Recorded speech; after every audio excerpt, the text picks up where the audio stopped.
Hello, it's Senior Runner here, part of John S's Sports Channel, and today it's running and it's tips for half marathon success. Yes, we're going half marathon training, guys, and we've probably by now decided that we've done our 5Ks, we've done our 10Ks, probably even a mile sprint, and we want to do a half marathon.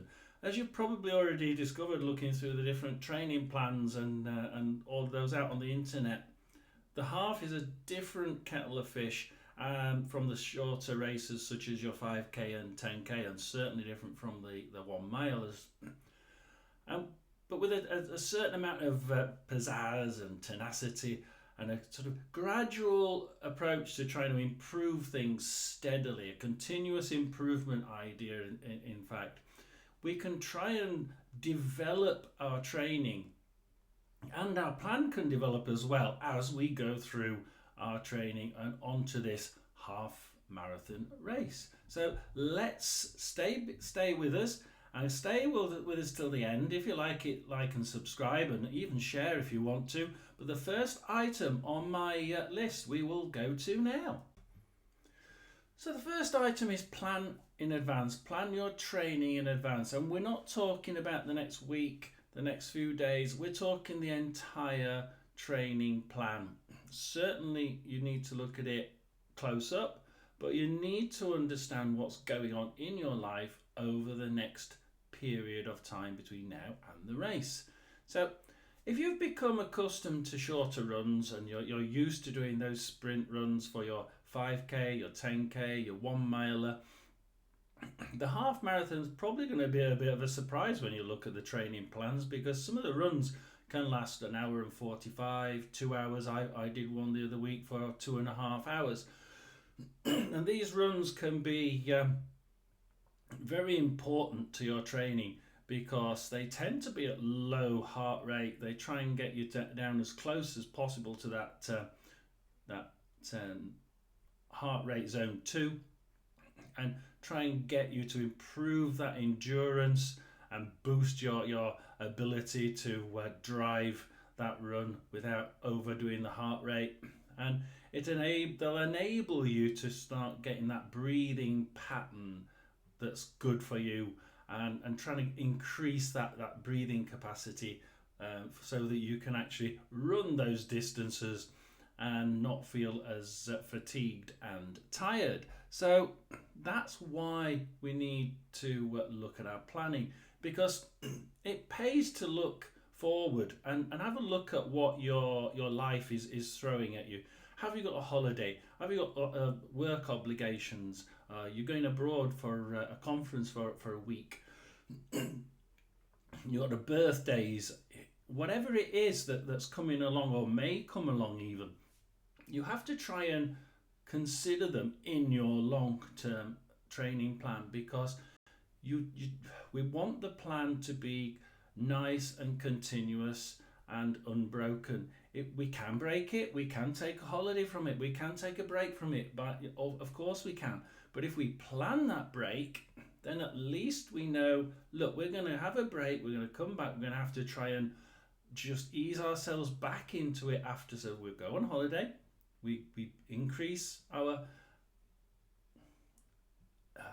emphasis on training during that week back, and we gently get back into the training and bring it back up to speed again.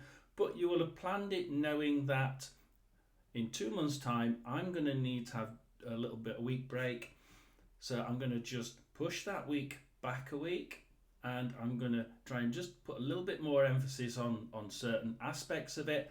But you know it's going to happen, and that's why we have to plan it, guys, because hitting something like that, like a holiday, and I didn't plan for it, means all of a sudden you're 1 week behind, and we don't want to be that in that situation. So in order to not just get into a situation where we think, we're going to have to take a week off, I should have thought about this, it was already planned, push all my training back a week, I'm now not going to complete the full 16 weeks training I was wanting to do. It's only 15. So it is important to plan it, ladies and gentlemen, absolutely.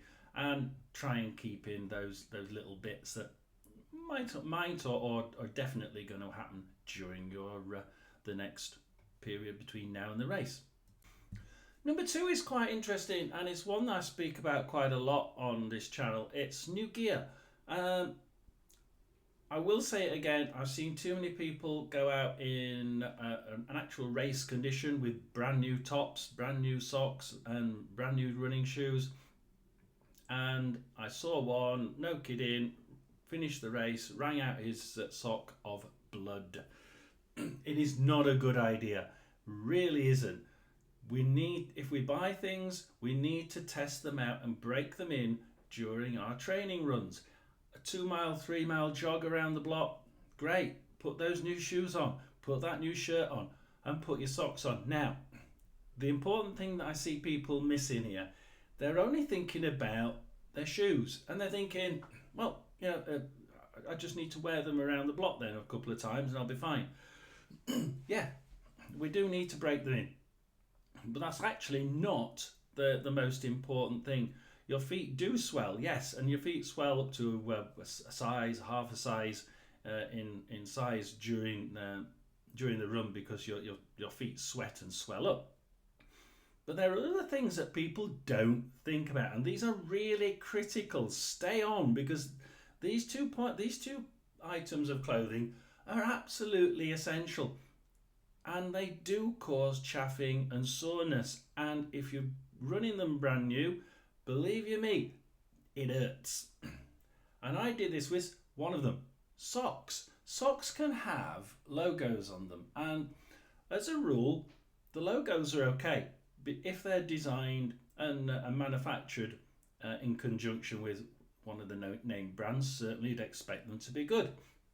But some of the other brands, some of the non-known sock brands that are just trying to mimic the big good quality ones, can have quite a harsh inside of the sock. They have the logo on the outside, but they tend to be sewn or really harsh inside the sock. And then when you've been running a while, that small movement, especially when your leg starts to swell, it starts to rub more firmly against the leg.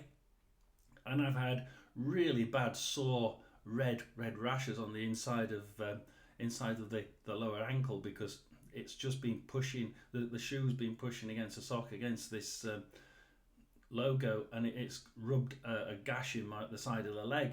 So do be careful. Socks actually do cause an awful lot of chafing and rubbing. The other thing that people don't mention on here are bras. Yeah, a good sports bra is brilliant, but really you've got to try it out, because what happens if under here that seam is just not right for you? You tend to run with your arms close to your body, and that type of seam just wasn't quite right for you, so it rubs against your arm. And then you ladies are thinking, I didn't realise that, I should have tried it in training.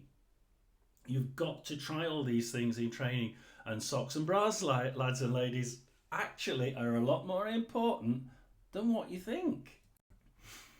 But yeah, the shoes, obviously, your foot swells, make sure that the toes have got a nice bit of room for your foot to swell in there, and to allow the air to circulate to cool them down. And make sure you can put a finger or two between your foot, your leg and your foot, and the inside of the running shoe. So, see, I'm getting senior moment. So, and then you've got your tops. Make sure that they're okay. The seams are okay. They're not going to rub against them. And then we're really good to go. We've got our shoes. We've got our general equipment. We can try these out during our running and make sure they're okay for us. It's absolutely essential. So, and don't over tighten those shoes. No use giving yourself a bit of room and then tightening it during the training to make sure that your foot can't swell. So you do remember that. We're going to go on to number 3 next. And number 3 is a lot more important. We're starting to get to the important rules, so please do stay on, because now we're getting on to the essential items here. Number 3 is take your time. Now, One big difference that you'll discover is that training runs tend to try and increase the distance as you go along, but the start of these runs you can't expect to be running the same minute miles as you did for your 3 and 6 milers, i.e. your 5 and 10Ks, because that pace for those 5Ks and 10Ks are really, really quick, and you're not likely to be able to do the same pace, i.e. perhaps 7.5 minute mile for a 5K, and suddenly try your 10 mile easy 10 mile run and think I'm going to really go for this, and then all of a sudden it's, well, I managed to do 3 miles, but then 4 miles I petered off, and by 10 miles I'm walking it. So it's a different kettle of fish, and we need to be careful and take our time. The plan that you select is for you. It's for how much running you're doing, and whether you're a sprinter or whether you're a long distancer. And that's one question that Garmin actually asks before it selects your training plan. If you go with Garmin Connect, brilliant, it asks you, how many runs do you do? Do you class yourself as a sprinter? Do you class yourself as a long distance runner? Then it works out where your starting point will be.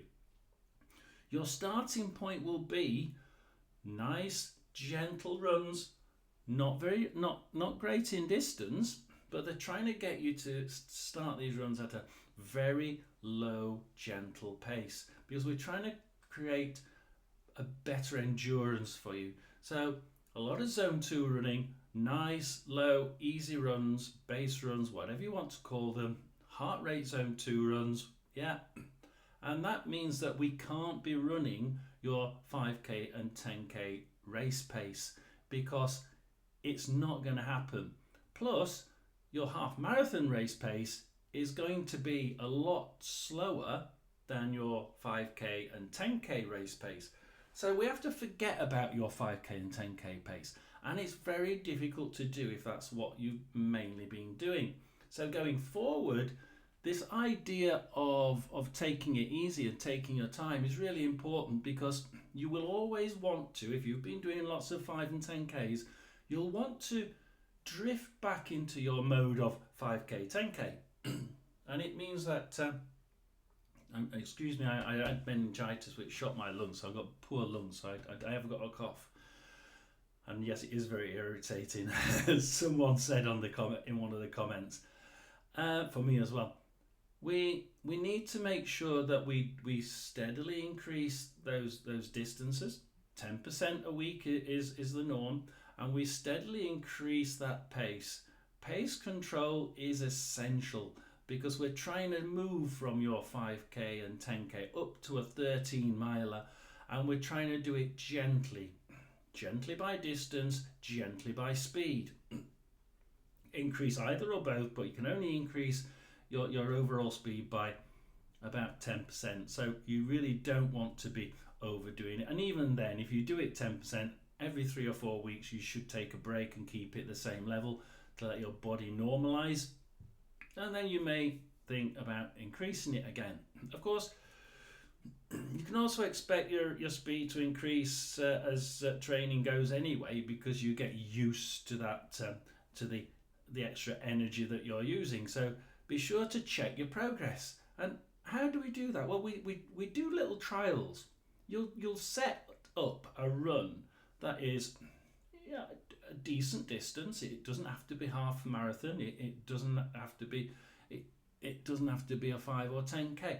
It can be anything, as long as it requires a certain amount of control and a certain amount of being able to hit a certain level of speed, or a certain range of cadence perhaps.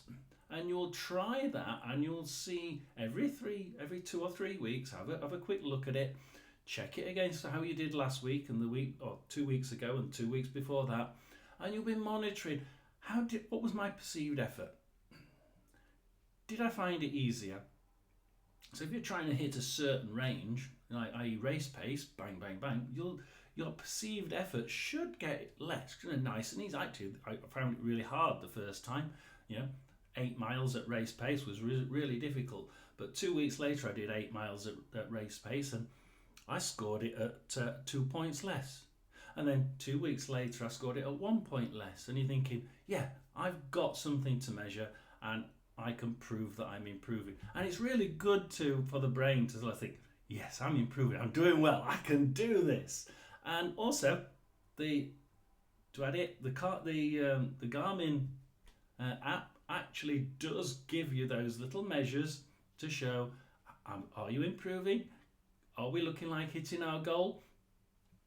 And it feeds that back to you to say, yeah, we're that little dot's coming round. We're getting a little bit better. We're more confident in hitting our target, and that thought and that drive is certainly there.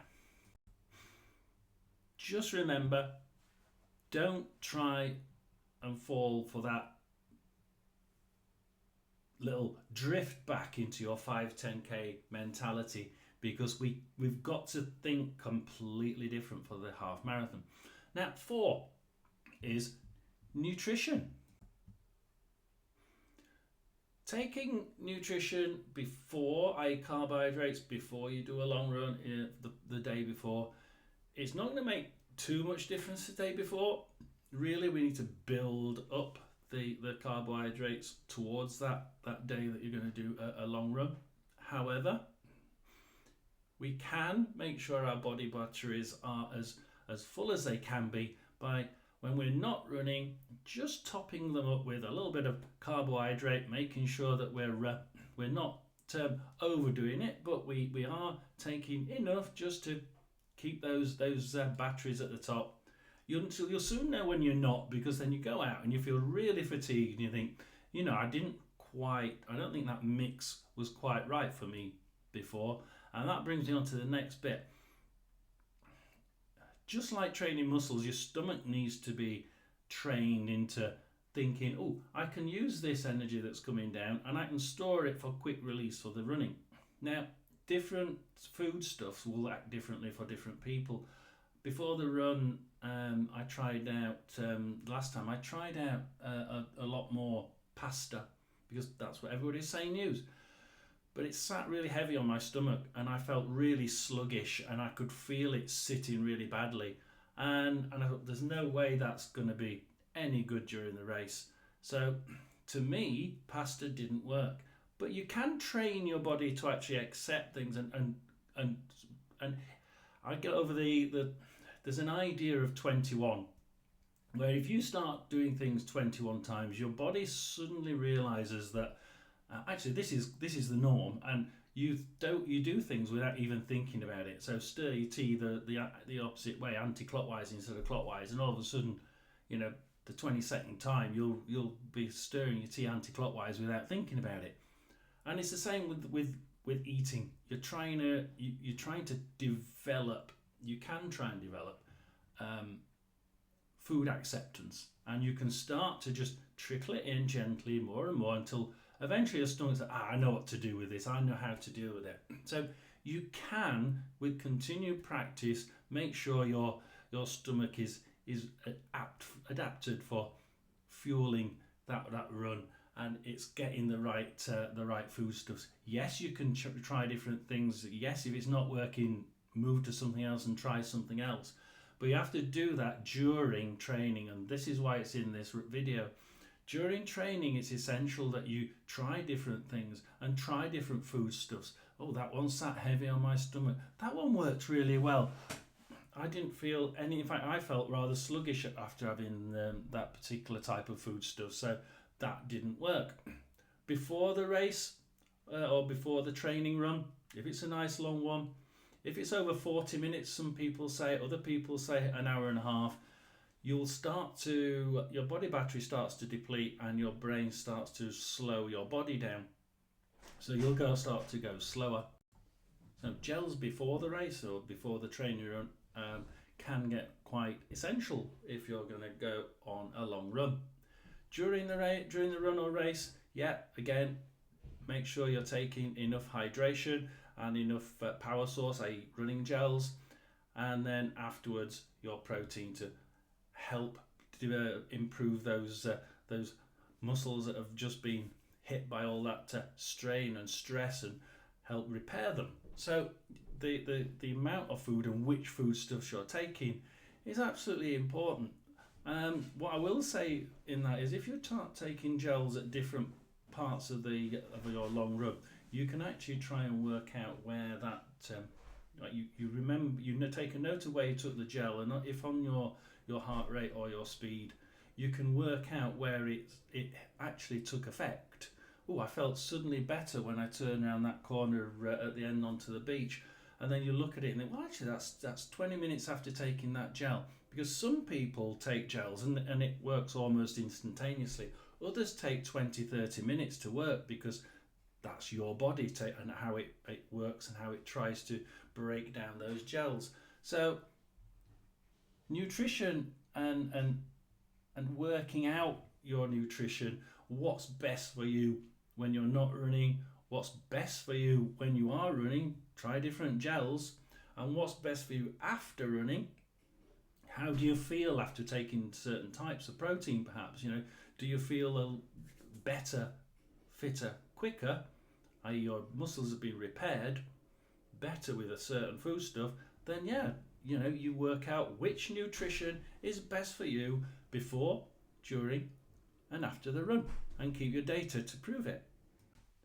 Number 5 is nice and easy. It's know your body, because it's important to have those rest days, and that recovery is absolutely essential. Most people add at least 2 days recovery in there so that the body can fully relax and improve and repair those muscles, again with the help of protein. And it's important that the recovery is done. We don't miss it thinking that an extra bit of running will actually help me. No, that extra bit of running and getting rid of your 2 rest days will absolutely be completely the opposite way around. Your body will feel fatigued, it will be not recovered enough to then go into those next long runs and then those next long training runs. So we do have to respect our body and make sure, when you feel a pain, or when you think, I've only had 4 hours sleep, didn't feel very well, you have to respect your body, think about your body and think, how am I going to do this? Right, okay, do I need an extra rest day? And if you need an extra rest day, put it in. Don't be stupid and push yourself that little bit too much, because that's where you get injured, and that's where people like me, our senior people, it hits us harder if we start getting injured, because it takes an awful lot longer for us to recover. So know your body, make sure you're listening to it, and if it says, I need a rest, I need a break, you take a rest, you take a break.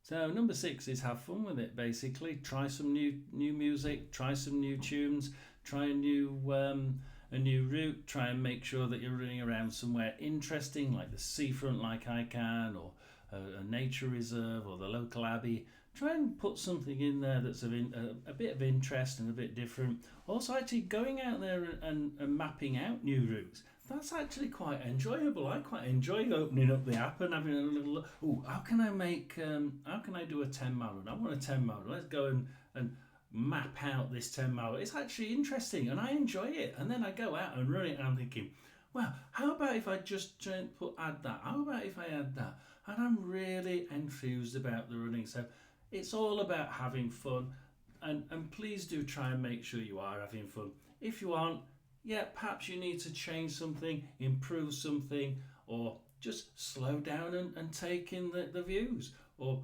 give yourself some views, give yourself some music, give yourself something, your brain something to think about as you're running along. Best thing is running with friends or with another running club. Absolutely, I would certainly condone doing something like that. Anything that makes you or helps you enjoy that running. So it's Senior Runner and over and out.